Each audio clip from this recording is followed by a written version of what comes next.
Reggie, you mentioned that Philemon's situation with Onesimus is a chance for Paul to apply the implications of the gospel. Is this the only time Paul uses an individual or an individual circumstance to do that, or is that something he does in other places as well?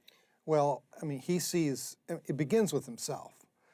As he tells the Corinthians, imitate me as I imitate Christ. And there was a certain sense that he had of his own vulnerability and accountability to the people that he was serving, to say, look at my life and see if you see Jesus in me.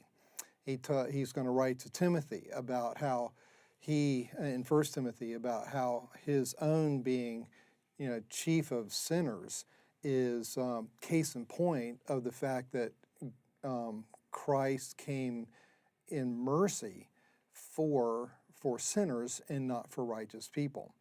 And he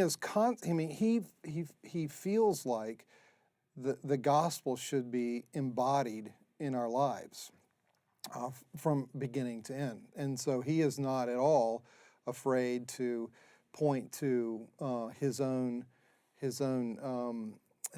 proteges like Timothy and Epaphras as and points to them, like in the letter to the Philippians that we deal with in the next lesson, as examples of the kind of life that he wants to promote.